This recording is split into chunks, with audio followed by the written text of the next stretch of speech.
सोचिए, दुनिया में एक ऐसी जगह है जो सबसे पहले नए साल का जश्न मनाती है।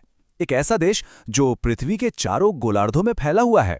और हाँ, एक ऐसा देश जो शायद अगले कुछ दशकों में समंदर में पूरी तरह समा सकता है। तो चलिए, आज प्रशांत महासागर में बसे इसी अनोखे देश किरिबाती की कहानी को करीब से समझते हैं।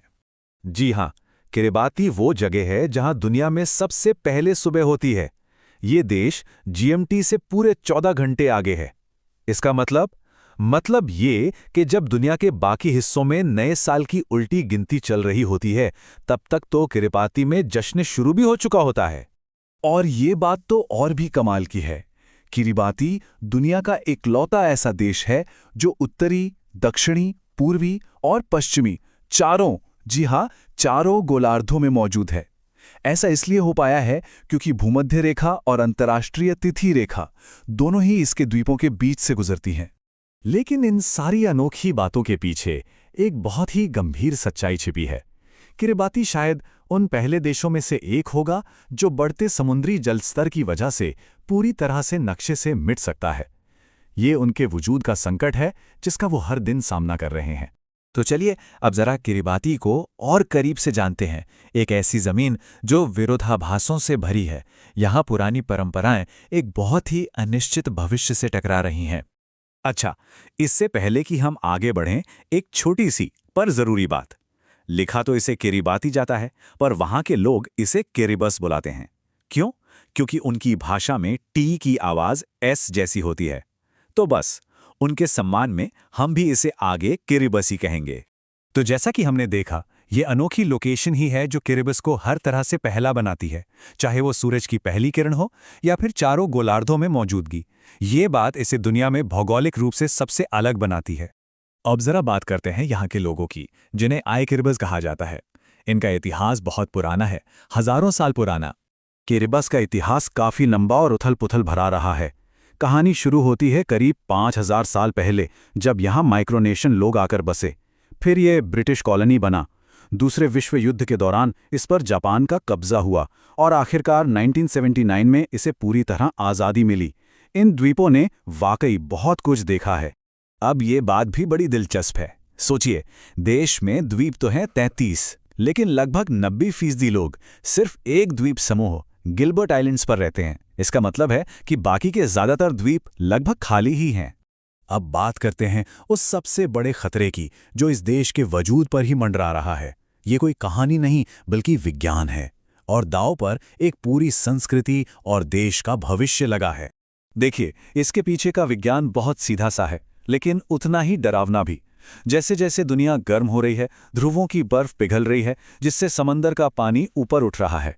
अब किरिबस जैसे निचले द्वीपों के लिए इसका एक ही मतलब है कि उनकी जमीन धीरे धीरे पानी में समा रही है। और ये कोई दूर का खतरा नहीं है। सरकार का खुद का अनुमान है कि शायद अगले 50 सालों में देश रहने लायक ही न बचे। हकीकत यह है कि उनके 2 द्वीप तो पहले ही पानी में समा चुके हैं। तो ऐसे में किरिबस की सरकार क्या कर रही है? उन्होंने एक ऐसा कदम उठाया है जो शायद ही दुनिया में किसी और देश ने उठाया हो। उन्होंने अपने लोगों को बसाने के लिए पास के देश फिजी में 6000 एकड़ जमीन खरीद ली है। सोचिए, एक पूरे देश को दूसरी जगह ले जाने की तैयारी। किरिबस के विरोधाभास यहीं खत्म नहीं होते। चलिए अब इसके अतीत के कुछ और दिलचस्प पन्नों को पलटते हैं, जहां एक तरफ परमाणु बम है तो दूसरी तरफ नारियल के पेड़। ये विरोधाभास आपको चौंका देगा। एक तरफ तो किरिबस एक ऐसा देश है जिसकी अपनी कोई सेना तक नहीं है, एकदम शांति प्रिय। और दूसरी तरफ एक कड़वी सच्चाई ये है कि जब यह ब्रिटिश राज में था तो 1957 में यहां हाइड्रोजन बम का परीक्षण किया गया था। यहां एक और मजेदार बात है। किरिबस का एक द्वीप है, क्रिसमस आइलैंड। वहां आपको लंदन, पेरिस और पोलैंड नाम के गांव मिलेंगे। अब सवाल यह है कि प्रशांत महासागर के बीच में ये नाम कहां से आए? पोलैंड का नाम एक मददगार पोलिश इंजीनियर के सम्मान में रखा गया, और पेरिस का नाम एक फ्रांसीसी पादरी के नाम पर, जिन्होंने वहां 8 लाख नारियल के पेड़ लगाए थे। इन सब मुश्किलों के बावजूद आय किरिबस लोगों का जज्बा देखने लायक है। तो चलिए अब बात करते हैं उनके जीने के अंदाज की, उनकी जीवंत संस्कृति की। ये जानना भी जरूरी है कि क्लाइमेट चेंज के खतरे के अलावा भी यहाँ के लोगों की रोजमर्रा की जिंदगी आसान नहीं है। पीने के साफ पानी की कमी, अच्छी मेडिकल सुविधाओं का ना होना और खेती के लिए खराब मिट्टी, ये सब उनकी मुश्किलें और बढ़ा देते हैं। लेकिन इन चुनौतियों के बीच भी उनकी संस्कृति जिंदा है, और इसका सबसे अच्छा उदाहरण मिलता है उनके खानपान में। यहाँ की ज्यादातर चीजें नारियल जैसे स्थानीय संसाधनों पर ही निर्भर करती हैं। टॉडी, जो नारियल के रस से बना उनका नेशनल ड्रिंक है, या पालूसामी जैसी डिशेस, ये सब उनके जीने के जज्बे को दिखाती हैं। और ये विरोधाभास देखिए, एक तरफ जहां उनकी जमीन डूब रही है, वहीं दूसरी ओर वो दुनिया के सबसे बड़े समुद्री संरक्षित इलाकों में से एक की रखवाली कर रहे हैं। फीनिक्स आइलैंड्स प्रोटेक्टेड एरिया एक यूनेस्को वर्ल्ड हेरिटेज साइट है, और ये उनके लिए गर्व की बात है। तो इन सब बातों को जोड़कर देखें तो किरिबस का भविष्य एक ऐसे मोड़ पर खड़ा है जहां आगे क्या होगा कहना बहुत मुश्किल है। और आखिर में हम इस एक बड़े सवाल पर आकर रुक जाते हैं।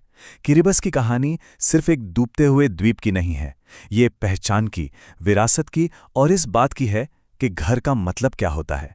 जब जमीन ही नहीं बचेगी तो 5000 साल पुरानी संस्कृति का क्या होगा? ये एक ऐसा सवाल है जो हम सबको सोचने पर मजबूर करता है।